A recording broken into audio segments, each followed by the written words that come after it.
now. Hello, guys. Welcome back. That was One Voice by the K. Daniel Spirit and Truth Worship Band, which I know for a fact you did not hear this because when we do the show, we mute the microphone so that way when the music comes out, you don't hear our conversation over the music. Number one.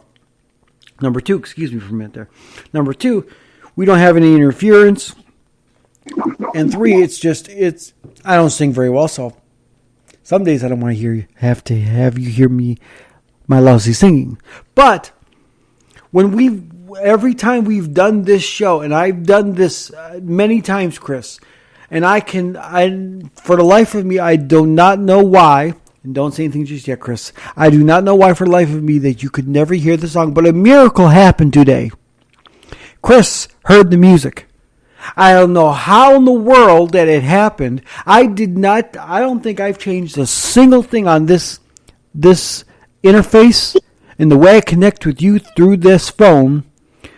The only thing I think I've done different is I don't think I've done anything different to this at all.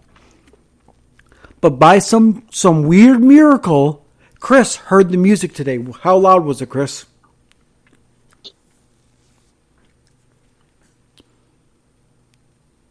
Are you there?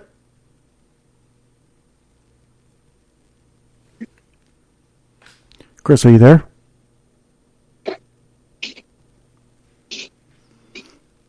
Yeah, but for some reason, guys, it was just a miracle. Chris can actually hear the music. You should have heard what he said. He goes, I can hear it. Andrew, I can hear it. I'm like, wow. I was shocked to see that he could actually hear the music. Let me grab the Bible for a minute. And then when he comes back to the phone, because he's doing something for a second, when he comes back, we will be back to the show.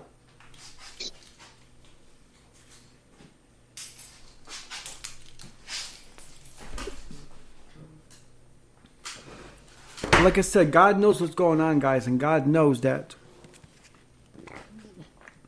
we're doing for Him. And God wanted to fix a problem that I couldn't fix. And God fixed my problem. Let me go get some light into here for a second.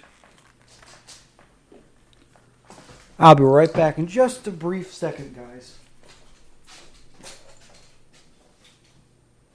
There we go. We now got our lights turned on. I got my hot cup of coffee to go with the show. And we're going to be getting on to the show, into the message in just a minute. But that was a miracle. Don't ask me how or why, because I don't think I've changed a single thing, but it actually played the music somehow. You mean for me?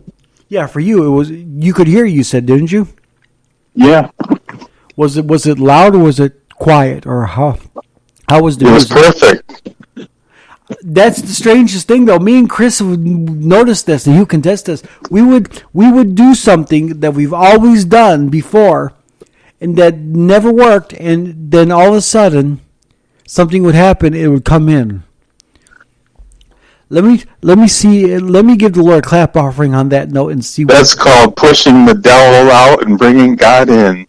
Absolutely. Let me give a clap offering to God on that note and see if you can hear this too. Thank you, Lord, that everything was working to your glory, to your liking, Lord, and we pushed that devil right out of there, and we told him to go back to the right place where he belongs. How was that? Could you hear that? Yes. I am shocked. I am not touching a single thing. My phone's going to stay in the same position the entire rest of my life. I'll never use it again except for right now. I don't know how this is possible because I have not changed a single thing. Not changed a single thing that I've done before.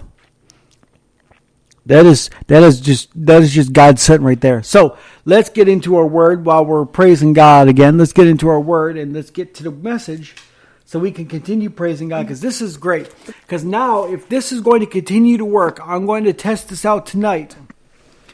I got a lot of testing to do. If this is going to work, then Chris should be able to join us for Worship Saturdays from now on. Which means my co-host will be back live on Saturdays if he so chooses to. And I hope he does because, guys, Worship is the best place to be, and we're going to talk about that too in the Word. I'm getting way ahead of myself because God's so good today that I'm just so excited. This is going to be one of those drunk in the Spirit moments again. I can feel it tonight, and like my buddy Dr. Scott once said, because he called me on the phone the other day, and quick funny story. He called me on the phone the other day, and he goes, Andrew. Because I was at work one night, the other night, and this lady was on the phone, and she was praying for somebody, and she was praying too, he said. She was really hardcore praying. And I said, oh, that's nice. It's nice to see someone who wants to pray in public like that for other people over the phone. And then her little friend that she brought with her was on the other line halfway across the store, and she was praying for somebody else, and I could hear that too. And he says, Andrew, he goes, at that exact moment, when I realized that they both were praying for somebody on the phone, I said, I'm hit. I said, what do you mean by that, Dr. Scott? He just says, wait and listen. He goes, I was hit. I said to myself, I'm hit. They come walking right up to me and say, can we pray for you? He goes, absolutely. He says, I was so hit that God moved out of their hands, and he said that they said that their hands had a warming sensation, and that the Spirit of God that was all over him at that moment came off of him and transferred into them, and it was so powerful that it just about knocked them all out on the floor. And Chris knows about being slain in the Spirit, but if there was a moment of being slain in the Spirit in public, that would have happened then and there as they were praying for her. So, with that being said, I'm hit. Because I can feel it tonight. It's going to happen. I'm going to have one of those drunk in the Spirit moments. I'm going to be laughing for 2 hours, and I'm going to be just ecstatic about what's going on in God, and because I still am baffled. I have no clue how that is working. That is, and God. This has nothing to do with what you're talking about, really. But I just lost my train of thought. Well, God is showing me how dead the Spirit is here. Oh, I know. The Spirit of God. I'm the only one who lifts up Jesus in this house. Everyone else here is dead. Oh, in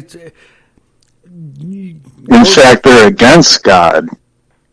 Talk about that too, because, and I'm not talking too loud with the people I live with downstairs, but the gentleman I live with downstairs, her uncle claims to be a Christian, but he doesn't go to church anymore.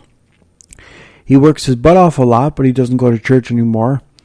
And then he's starting to waver in his beliefs about things. And when, for an example, when everyone said that Donald Trump was going to win again, and he was not winning, and then I said, well, Uncle Kenny, I said, God can change things around, and God can make him win even though Joe Biden's already won. He goes, well, I don't know about that.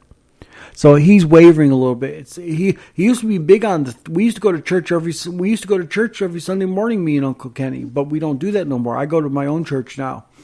But it's like this. It's in their daughter downstairs, and I'm not trying to talk too much about people in general, but the spirit of the Antichrist, let's just put it all, is all in this area here as well. Because she posts things to her other accounts, her Facebooks and stuff, that is just so demonic, and so, like, when you post a picture of some nails that you want that have the devil horns all over them, what do you think that means? Huh. I'm not going to talk blunt. I'm not going to talk, lightly anymore. I'm going to tell the devil where he belongs. He belongs back in the dry places. He belongs back to dry places. The desert. Yes. Because that right there is pure evil. And the spirit of the evil spirits are all around this place. That's why we're trying to get our place as fast as we can, our own house now. But it's like I said, it's not just where you're at, though. Everywhere. The entire world is going to hell in a handbasket. The evil spirits are. That's how you can tell one way for sure that God's coming back. Is all the evil that's happening in this world. Think about that. I believe that Jesus is coming back soon. I mean, how can how much longer can this go on? Things in the Bible are being confirmed. Oh, I know. There are several things, though, that have to happen before Jesus does return. And it says, you hear wars and rumors of wars. There will be pestilences and all that stuff. But he says, take heart. This has to happen before Jesus returns. So it ain't happening just yet. I mean, it ain't gonna. I really don't know for myself if I'm going to be going to see God tomorrow. I would never know that. I just know that I got a lot more on my plate during the end of times that God's got for me to do. That's going to proclaim Him even more through the end of time. On a quick funny note before we start the message, there was a time when one of the preachers on TV said that the world's going to end in a week. Remember that guy who claimed the world's going to end? And all these people... That needs a laugh track. But what's not funny, though, is even though, yes, that was funny, he said the world's going to end, it was hilarious. But what was not funny is the way people reacted to it. People threw their babies off of buildings and jumped and killed themselves because they didn't want to go through this. But with that being said, the funny part, though, is that I was on a thing on PlayStation called PlayStation Home. It's a virtual world that you can hang out at the bowling alley with people. You can go bowling. You can play real pool tables at the bowling alley. You can catch a movie with somebody at the theater. You can go hang out in Central Plaza. You have your own apartment. You can invite people to your apartment. All kinds of things you can do in there. But as the guy said the world's going to end, everyone's talking about what they're going to do for their last week here on Earth.